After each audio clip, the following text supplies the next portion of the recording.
the most popular series on this channel is me trying to predict the WrestleMania card way out in advance. We did it with WrestleMania 40 as early as 7 months in advance, and we've already started it with WrestleMania 41 as I've already tried to predict the card a whole year in advance. But the problem with making those videos is that I typically have no information to actually go on. So I'm pretty much just guessing, and the video ultimately just becomes one big fantasy booking. However, what if we tried to do that type of video, but for a show that I think I can more realistically try and book? So today we're gonna try and predict the SummerSlam 2024 card well in advance. And nothing says summer like the beautiful state of Ohio. And as always, don't forget to subscribe to this channel, ring the bell for notifications. If you're a wrestling fan, I know that you're gonna fall in love with this YouTube channel because we always upload daily wrestling content. All right, let's get to it. The nice thing about SummerSlam 2024 is that it's still far enough out into the future where so many things could change and we could get matches that are impossible to predict based on the current landscape of the WWE. However, in the current day of WWE, there are already good enough narrative threads that could help us predict what kind of card we're gonna have at this year's SummerSlam. Let's start with the most blatantly obvious one that I think the WWE is setting up for. It really depends on his Hollywood schedule, and that is the current champion, Cody Rhodes, defending his WWE Undisputed Championship against the final boss, The Rock. I do believe that this is going to be for the WWE Undisputed Championship. They just alluded to it way too much in that Raw after WrestleMania,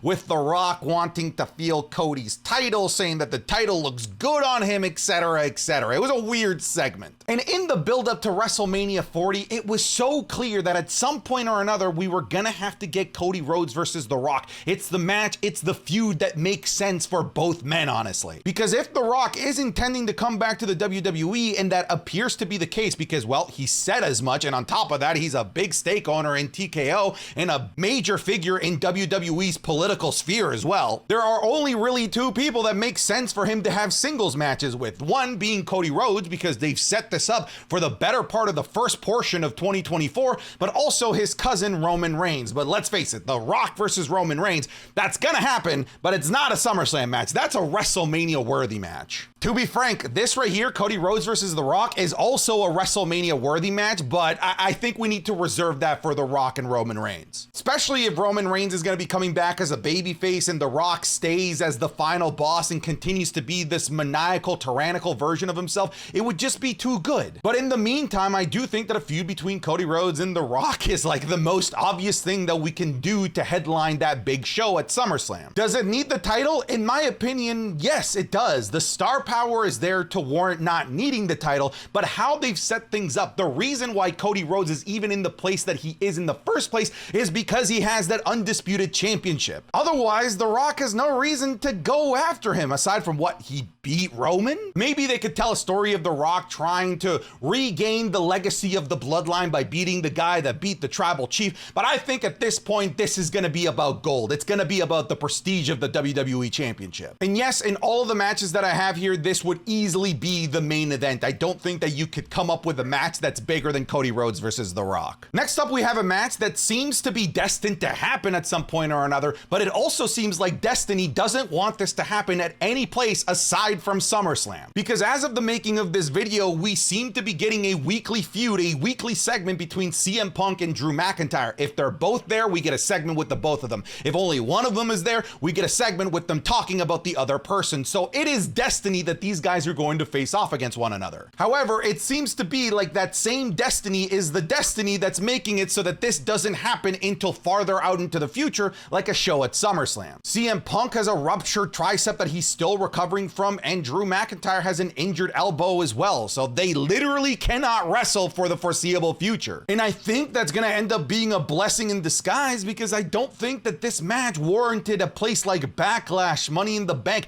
Maybe Clash at the Castle could have been a big enough venue for this, but it's leading like it's going to be at SummerSlam. And even if it isn't at SummerSlam, let's pretend it is at Clash at the Castle. I do believe that this is a big enough match to warrant multiple sequels, maybe even a full trilogy across a variety of different WWE premium live events. Think of like maybe how last year it was Cody Rhodes versus Brock Lesnar. That was the trilogy across a variety of different premium live events. This could be the Summers trilogy. Maybe they do the first one at Clash at the Castle, second one at SummerSlam, SummerSlam, and then the third one, I don't know, maybe at some other Saudi show or at a Chicago PLE if WWE plans on having one. But as it stands right now, I do believe that this is such an important feud and such a big match that it has to be at SummerSlam. It would absolutely make sense at WrestleMania as well. These guys have created such a fire feud between the two of them. It feels so real. It's just such a good wrestling feud. It's honestly kind of a disservice that we're not closer to WrestleMania, because I believe this is a WrestleMania feud right here. But SummerSlam will have to do. It's the closer show. It's a big show in its own right, the second biggest show of the calendar year for the WWE. And I think that CM Punk versus Drew McIntyre is a great headliner for that show. Holy shit! Oh, that's cool. Holy shit! That, my friends, was a preview of this week's Wrestling is Cool Match Club, where you all get to vote on Patreon on what matches Sancho and I react to. This week, we have an awesome slate of matches for you on Patreon. We have Cody Rhodes versus Sammy Guevara, a ladder match for the TNT title in AEW Dynamite. We have another ladder match between Jeff Hardy and The Undertaker in 2002. And we have Dominik Dijakovic, aka Dijak, taking on Keith Lee at NXT TakeOver Portland in 2019. Not only that, but we have the WrestleMania 27 watch along, all 4 hours there for you. You're gonna get the Raw review, the SmackDown review, and the current episode of the Wrestling is Cool podcast is already up and available for you. In my opinion, we are giving so much value to our patrons, more than ever before. So I encourage you to check it out over at patreon.com/SantiZap. Again, that's patreon.com/SantiZap. I'll put the link at the very top of the description, or it'll be the link in the pinned comment. I encourage you to come check it out, even if it's for 1 month. I'm confident that you're gonna fall in love with it. It's just more wrestling content that I can't show here on YouTube. Okay, I'm done with the sellout, but back to the video. I do think that SummerSlam is going to be heavily weighted towards bloodline related storylines, not just The Rock,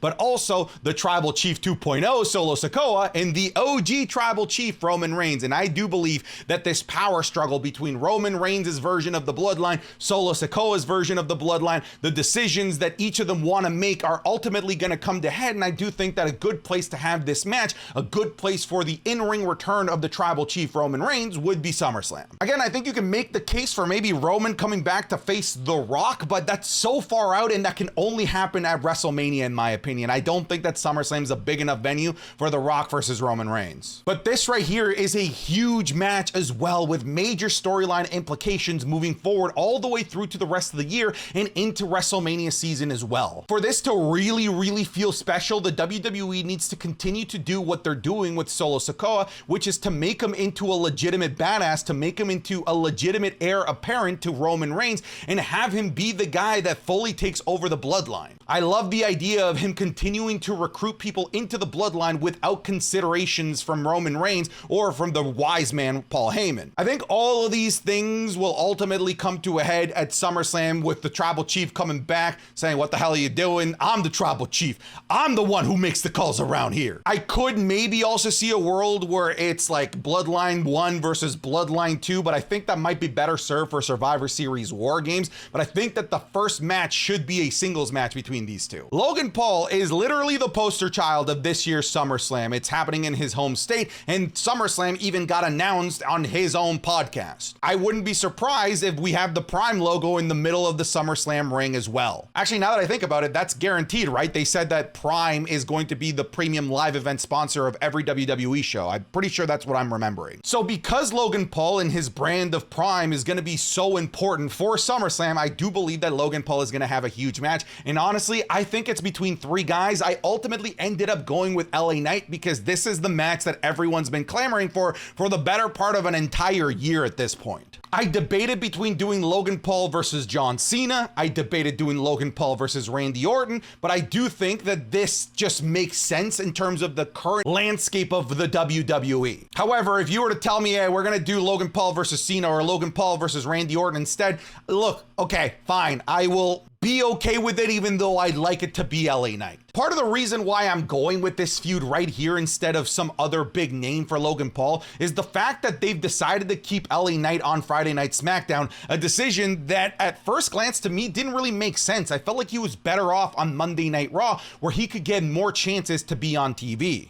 The only reason why I would have kept him on SmackDown is if he's gonna be near Logan Paul to set up a future feud between the two for the United States Championship, a feud that many youngsters would say would feed generations. And I agree, I do think that as a feud, this would be absolutely fantastic. I think Logan Paul could get the best possible match out of LA Knight, and I think that these two could get the absolute best out of one another when it comes to microphone work. Don't be surprised if in the coming months or coming weeks, we have LA Knight appearing on the Logan Paul podcast, maybe starting to plant the seeds for this. But again, I wouldn't hate it if it was Logan Paul versus Cena or Logan Paul versus Randy Orton. I'd be entirely okay with that as well. I'm gonna get super funky with it here. I think that we could have a match for the World Heavyweight Championship between Jey Uso and Gunther. Something tells me that one of these two guys right here is gonna be the World Heavyweight Champion going into SummerSlam. I wouldn't be surprised if Jey Uso is the champion. Maybe he wins a Backlash. Maybe he wins at a show after Backlash and carries the World Heavyweight Championship into SummerSlam. Or I also wouldn't be surprised if Gunther wins the World Heavyweight Championship, maybe at Clash at the Castle or Bash in Berlin, and goes into SummerSlam as the champion. But here's what I'm seeing on Monday Night Raw today after the draft. Jey Uso on Raw is the top babyface over there. That's what I'm seeing. And when I look at the top heel, it's probably Gunther as well. You can make a case for CM Punk and Drew McIntyre, but those guys are clearly busy, and they don't seem to be anywhere near the title picture. Meanwhile, these two absolutely are. So we're looking at the top babyface and the top heel right now that are circulating the world title picture. And I just don't see Damian Priest lasting that long as champion. I think inevitably he's going to lose it to maybe one of these two right here. But what I do feel kind of confident about is that one of these two is walking in as the champion. And if it's Jey Uso, I think you should put him against the top heel. And if it's Gunther, I think you should put him against the top babyface on Monday Night Raw. So I'm trying to use a little bit of logic, trying to use some contextual clues based on what the WWE has given us after the draft. And we know that these guys are very capable of putting on a fantastic match, as we saw for the Intercontinental Championship a few months back,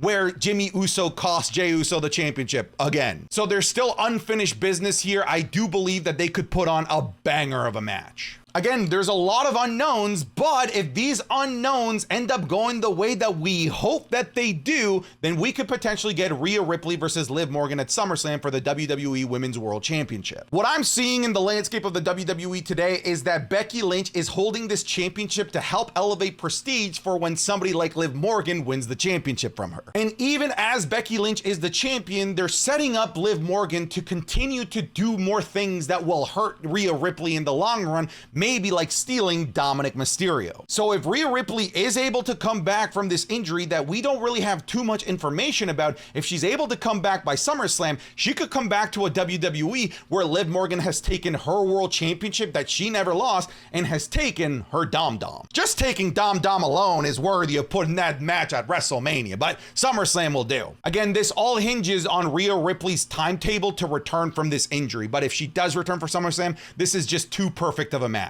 I had originally predicted that it could be Rhea Ripley versus Charlotte Flair again, with Andrade having been on Monday Night Raw and Charlotte most likely coming back from injury before SummerSlam to be on the same brand as her husband Andrade. But now that Andrade has been sent over to SmackDown, I don't see that being a possibility anymore. I don't think that they would do a rematch between Rhea Ripley and Becky Lynch. I just think that this is the feud. This is the perfect feud that they've been setting up for. Charlotte Flair seems to be superhuman because she looks like she's ready to go yesterday from this knee injury. All of the videos that we're seeing, all of the updates that we're getting regarding this knee injury are all very positive, and it's all in line with her returning, maybe even well before SummerSlam. But in the meantime, while she's gone, WWE SmackDown is going through a great transitionary phase when it comes to the women's division and the WWE Women's Championship. Because right now, the people circling the WWE Women's Championship are not the traditional names that you know, like Asuka, like Charlotte, or like Bianca Belair. Instead, we have Tiffany Stratton and Naomi are the ones that are circling the waters around Bayley. And I believe that at some point before SummerSlam, that Tiffany's gonna have that epiphany and she's going to defeat Bayley for the WWE Women's Championship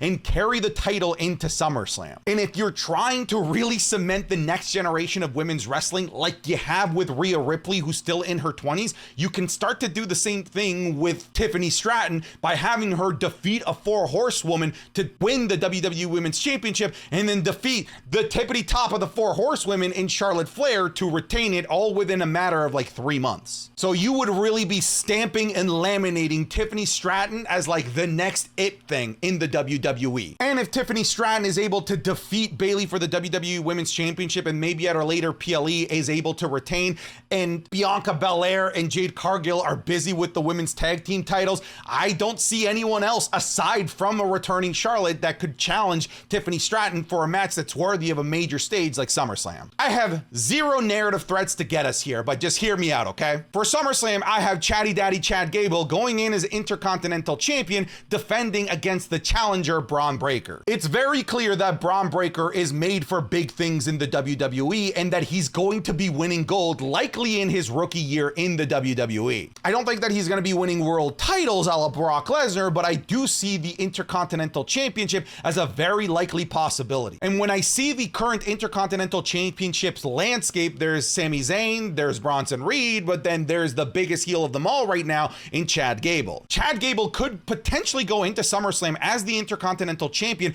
maybe the leader of a major faction with the Creed brothers, and there's even rumors that Kurt Angle might come out of retirement to manage that faction. And if all of that comes to fruition, then we could potentially have the top heel in the mid-card division with Gunther having left the division. And I think that Chad Gable would be a great main event jumping off point for Braun Breaker. Like, it's inevitable. Braun Breaker is going to be a main eventer, and if you want to set him up as a main eventer, you can't just have him win squash matches. You gotta have him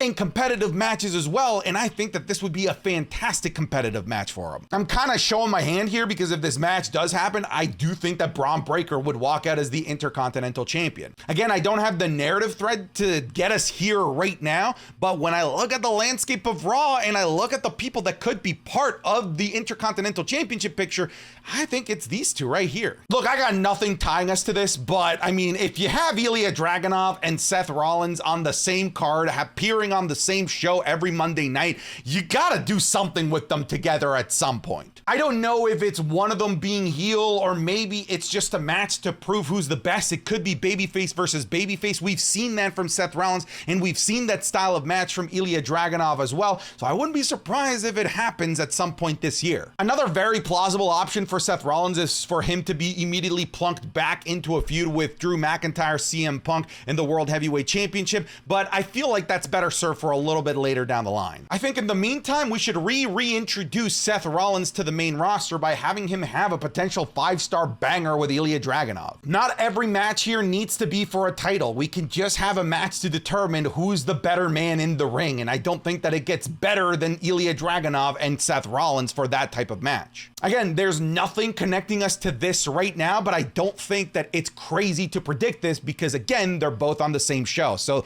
there's not that much in terms of degrees of separation between these two right now. And last but not least, I have Randy Orton versus Kevin Owens because these two are teaming up together, and these two are the biggest backstabbers in professional wrestling history. You don't think that one of them is going to stab the other in the back? You don't think that Randy is planning to plant that knife on Kevin Owens' neck? You don't think that Kevin Owens is planting that cleaver in the back of Randy's head? Yes, they're already planning to turn on each other because it's Kevin Owens and Randy Orton. That's just what they do. And I do believe that in some capacity they're gonna be involved on the show, but I just don't know if there's enough room for babyfaces on SmackDown to allow both of these guys to be babyfaces for that long, especially with Cody Rhodes in the picture now. So just have one of these guys turn on each other. I don't know who's gonna be the good guy, I don't know who's gonna be the bad guy, but one of you is gonna turn on the other. I know it. All right, folks, those are my predictions for this year's SummerSlam. This is where you get to have fun. I want to hear your crazy fantasy bookings down in the comments below, but that's it. I'm done. Get out of here.